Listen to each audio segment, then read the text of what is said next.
ତରଙ୍ଗର ସଙ୍ଗୀତ, ଭକ୍ତିର ଅନୁଭୂତି ଓ ସ୍ମୃତିର ଅମୂଲ୍ୟ ମୁହୂର୍ତ୍ତ।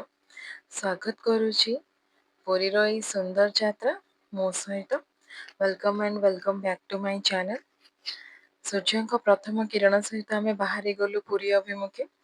ଯେହେତୁ ଆମେ ବ୍ରହ୍ମପୁରରେ ରହୁଛୁ, ତ ଏଠିକାର ବ୍ରେକଫାଷ୍ଟ ଆମେ କେମିତି ମିସ୍ କରିପାରିଥାନ୍ତୁ। ତ ଆମେ ପୁରୀ, ଇଡଲି, ଉପମା ଯାହାକୁ ଯାହା ଦରକାର ଥିଲା ଖାଇକି ଆମେ ବାହାରି ଗଲୁ। ରାସ୍ତାରେ ହିଁ ଆମେ ଯାଉଛୁ, ସମସ୍ତେ ଡିସ୍କସନ କଲେ ଖରା ଦିନ ହେଲାଣି, ଆମେ ୱାଟର ପାର୍କ ତ ଯାଇନେ। ତ ସେଇଠି ଆମେ ପ୍ଲାନ୍ କରିଦେଲୁ। କିଛି ସମୟ ପାଇଁ ହିଁ ଆମେ ୱାଟର ପାର୍କ ଯାଇଥିଲୁ। ବାକି ବହୁତ ଟାଇମ ତ ରହିନୁ, କାରଣ ଆମ ଫାର୍ଷ୍ଟ ପ୍ଲାନ୍ ଥିଲା ପୁରୀ। ତ ଆମେ ମାନେ ଗଲୁ, ଏଠି ହେଇଗଲା ୱଣ୍ଡର ୱାର୍ଲଡ। ପହଞ୍ଚି ଗଲୁ ତ ଗୋଟେ ଯୋଉ ରାପ୍ ଦିଅନ୍ତି ତା ଭିତରେ ମୁଁ ଫୋନ ରଖି ଦେଇଥିଲି। ଭିଡିଓ ବି ବହୁତ କ୍ଲିୟର ଆସେନି, କିନ୍ତୁ ଖରା ବି ସେମିତି ପୁରା ଟାଣ ହଉଥିଲା, ଭିଡିଓ କାଢିବା ସମ୍ଭବ ନଥିଲା। ତ ଯାହା ବି ମୁଁ ବାହାର ପଟେ ରଖିଛି। ତାପରେ ଆମେ ଟିକଟ କଲେକ୍ଟ କରିକି ବେଶୀ ଟାଇମ ରହିନୁ, ବହୁତ କମ ଟାଇମ ରହିକି ପୁରୀ ପାଇଁ ବାହାରି ଗଲୁ। କାରଣ ପୁଣି ଆମକୁ ରୁମ ବି ମିଳିଗନି, ଲେଟ୍ ହେଇଗଲେ। ତ ସେଇ ଚକ୍କରରେ ଆମେ କେତିକି ଗହଳି ଦେଖୁଛନ୍ତି। ତାପରେ ଆମେ ଆସିଲୁ, ଇଭିନିଂ ହେଲାଣି, ଏଠି ପହଞ୍ଚିଲୁ। ରୁମ ଖୋଜୁ ଖୋଜୁ ହିଁ ଆମକୁ ବହୁତ ଟାଇମ ହେଇଯାଇଥିଲା। ତାପରେ ଭାଗ୍ୟ ଭଲ, ଆମକୁ ଗୋଟେ ରୁମ ମିଳିଥିଲା। ତାପରେ ଆମେ ବାହାରିଲୁ ବିଚ୍ ବୁଲିବା ପାଇଁ, କାରଣ ନୀତିକାନ୍ତି ଟିକେ ଲେଟ୍ ଥିଲା, ପ୍ରଥମରୁ ହିଁ ଶୁଣିବାକୁ ମିଳିଥିଲା। ତ ଆମେ ବିଚ୍ ପାଇଁ ବାହାରିଲୁ। ବିଚ୍ ବୁଲିକି ଆମେ ଭାବିଲୁ ମନ୍ଦିରର ସେତେବେଳେ ନୀତି ସରି ଯାଇଥିବ, ଆମକୁ ଦର୍ଶନ ମିଳିଯିବ।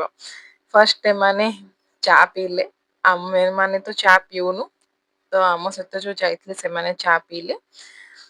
ବିଚ୍ ଟିକେ ବୁଲିଲୁ। ସେଠି ଯୋଉ ରସଗୋଲା ମିଳେ, ସେଇଟା ମତେ ଆଗରୁ ମୁଁ କେବେ ଖାଇ ନଥିଲି, କିନ୍ତୁ ଏମାନେ ଖାଇଥିଲେ। ଟେଷ୍ଟ କଲା ପରେ ଜଣା ପଡିଲା ଯେ କେତେ ଟେଷ୍ଟି ଥିଲା। ମୁଁ ବି ସେଥିରୁ ଖାଇଥିଲି, ଆମେ ସମସ୍ତେ ଖାଇଲୁ। କିଛି ସମୟ ଏଠି ରହିଲୁ। ରାତି ବି ତ ହେଇଯାଇଥିଲା, କିନ୍ତୁ ରାତିରେ ହିଁ ଭିଉ ଟା ଭଲ ଆସେ। ତାପରେ ବାହାରିକି ଆସିଗଲୁ ରାମ ମନ୍ଦିର ପାଇଁ। ରାମ ମନ୍ଦିର ପାଇଁ ତ ଆମକୁ ସେଇଠୁ କିଛି ଅଟୋ ମିଳିଲାନି, ଲେଟ୍ ହେଇଯାଇଥିଲା। ତାପରେ ଆମେ ବସ୍ ନେଇକି ପୁରୀ ମନ୍ଦିର ଆଡକୁ ଆସିଲୁ। ମନ୍ଦିର ଆଡକୁ ଆସିଲା ବେଳକୁ ଆହୁରି ଗୋଟେ ଟୁଇଷ୍ଟ, କି ଯୋଉ ଟାଇମିଂ ଥିଲା ପୁଣି ଲେଟ୍ ହେଇଯାଇଛି। ତ ଆମକୁ ପୁଣି 1.5 ଘଣ୍ଟା ରହିବାକୁ ପଡିଥାନ୍ତା। ତାପରେ ଆମକୁ ମତେ ଆକ୍ଚୁଆଲି ମନେ ପଡିଲା ସରପୋଳି, ମୁଁ ୟୁଟ୍ୟୁବ ରେ ଦେଖିଥିଲି ସେଇଟା ଟେଷ୍ଟି ରହୁଛି। ତ ତାପରେ ଭାବିଲୁ ଏତେ ଟାଇମ ତ ଅଛି, ଏଠି ମୁଁ ରଥ ଦେଖଉଛି, ରଥ କାଠ ବଢିଆ ସୁନ୍ଦରରେ କାଟିକି ସେମାନେ ରଖିଥିଲେ। ସାଇଡ ରେ ରଥ ବନେଇଥିଲେ ବି, 3ଟା ଯାହା ରଥ ଅଧା ଅଧା ହେଇସାରିଲାଣି। ମୁଁ କେବେ ଆଗରୁ ଦେଖିନଥିଲି, ଏଇ ଟାଇମ ରେ ଖାସ କରି ମୁଁ କେବେ ଯାଇନଥିଲି। ତ ଭଗବାନଙ୍କର ସେତିକି ରହିଲା କି ମୁଁ ତାଙ୍କ ରଥ କାମ ବି ଦେଖିପାରିଲି। ତାପରେ ଆମେ ବାହାରି ଗଲୁ ସରପୁଳି ଖାଇବା ପାଇଁ। ଖୋଜିଲୁ ବି ବହୁତ, କିନ୍ତୁ ଆମକୁ ଗୋଟେ ପୁରା ବହୁତ ପୁରୁଣା ଦୋକାନ ମିଳିଲା। ଏଇଠୁ ମୁଁ କ୍ଲିପ ନଉଥିଲି କି ଏତେ ଲୋକ ଥିଲେ, କିନ୍ତୁ ଆପଣ ଦେଖିବେ କି ମନ୍ଦିର ଯୋଉ ଅଛି ସେଇ ଜାଗା ଟା କେତେ ଶାନ୍ତ ଆଉ କେତେ ସୁନ୍ଦର ଦେଖା ଯାଉଥିଲା।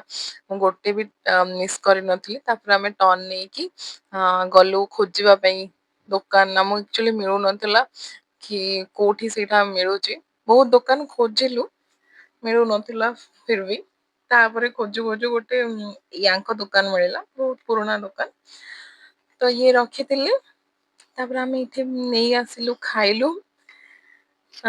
ପୁଣି ଷ୍ଟାର୍ଟ କଲୁ କି ଆହୁରି ଆମ ପାଖେ ଟାଇମ ବଞ୍ଚିଥିଲା। ତ ଆମେ ଭାବିଲୁ ପରିକ୍ରମା କରିଦବୁ।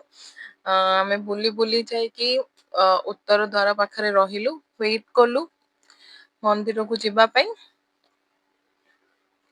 ସେଠି ବସିବା ପାଇଁ ଯୋଉ ବନେଇଛନ୍ତି, ଏଇଟା ବହୁତ ଭଲ କାମ ଗଭର୍ଣମେଣ୍ଟ ର, କି ଆଟଲିଷ୍ଟ ଯେତିକି ଲୋକ ଯାଉଛନ୍ତି ଭିଜିଟ କରିବା ପାଇଁ ମନ୍ଦିରକୁ, ଟିକେ ରେଷ୍ଟ ତ ନେଇପାରିବେ। ତ ସେଇଠୁ ଆମେ ଟିକେ ରେଷ୍ଟ ନେଇଲୁ।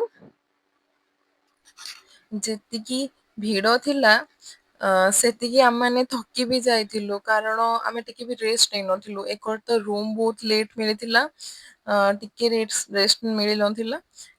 ବହୁତ ଲମ୍ବା ଜର୍ଣ୍ଣି ବି ଥିଲା। ତାପରେ ଟିକେ ବସିବା ପାଇଁ ଛୁଆ ଗୁଡ଼ାକ ବି ଥିଲେ ତ ସେଇଥିପାଇଁ ଆମେ ଯାଇକି ଟିକେ ବସିଗଲୁ। ତାପରେ ମନ୍ଦିର ଦର୍ଶନ କରିକି ଆସିଲା ବେଳକୁ ଆମକୁ 2ଟା ହେଇଗଲାଣି ତ ଆଖିରେ ବହୁତ ନିଦ ଥିଲା। ଏଇଟା ମୁଁ ଡାଇରେକ୍ଟ ସକାଳର କ୍ଲିପ ନଉଛି। ସକାଳୁ ଆମେ ପୁଣି ଭୋରରୁ ରୁମ ଛାଡିକି ଆସି ଯାଇଥିଲୁ ରାମ ମନ୍ଦିର ଦେଖିବା ପାଇଁ। ରାମ ମନ୍ଦିର ନୂଆରେ ହେଇଥିଲା।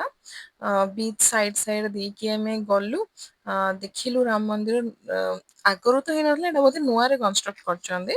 ତ ୟାର ଟିକଟ ଥିଲା ଜଣକୁ 50 ଟଙ୍କା। ଦେଖିକି ଗଲୁ। ଆକ୍ଚୁଆଲି ଏଇଟା ଯୋଉ ରେପ୍ଲିକା ଟାଇପ ର ବନେଇଛନ୍ତି ଅଯୋଧ୍ୟାର। ଭଲ ଦେଖା ହଉଥିଲା, ମାନେ ଏମିତି ଫଟୋରେ ତ ଆସୁନି, ମୋବାଇଲ ବି ଏଲାଉ ନଥିଲା। ତାପରେ ଆମେ ବ୍ରେକଫାଷ୍ଟ କରିକି ହେଲା ଲଞ୍ଚ କିଏ କରିକି ମୁଁ ରଖିଲି ଖାଇବା ପାଇଁ ଘରକୁ ଏ ଆସି ଲୋକ ଯାଇଥିଲୁ। ନାରାୟଣ ଯୋଉ ରଖିଲେ ଗାଡି ମୁଁ କେବେ ଖାଇନଥିଲି ଆଗରୁ, ଏଇଟା ଫାର୍ଷ୍ଟ ଟାଇମ୍ ଆମେ ଖାଇଥିଲୁ ହେଲା। ମୁଁ ଖାଇନଥିଲି ସେଥିପାଇଁ ମୁଁ ରଖିଲି। ଏତି ସବୁ ଆଇଟମ ତାଙ୍କେ ଖାଇବେ ଆଉ ମୁଁ ଏଇଟା ଖାଇବି। ଆମେ ଏବେ ବାକି ପାମ୍ପଡ଼ ଥ୍ୟାଙ୍କସ୍ ଖାଉଛୁ। For watching.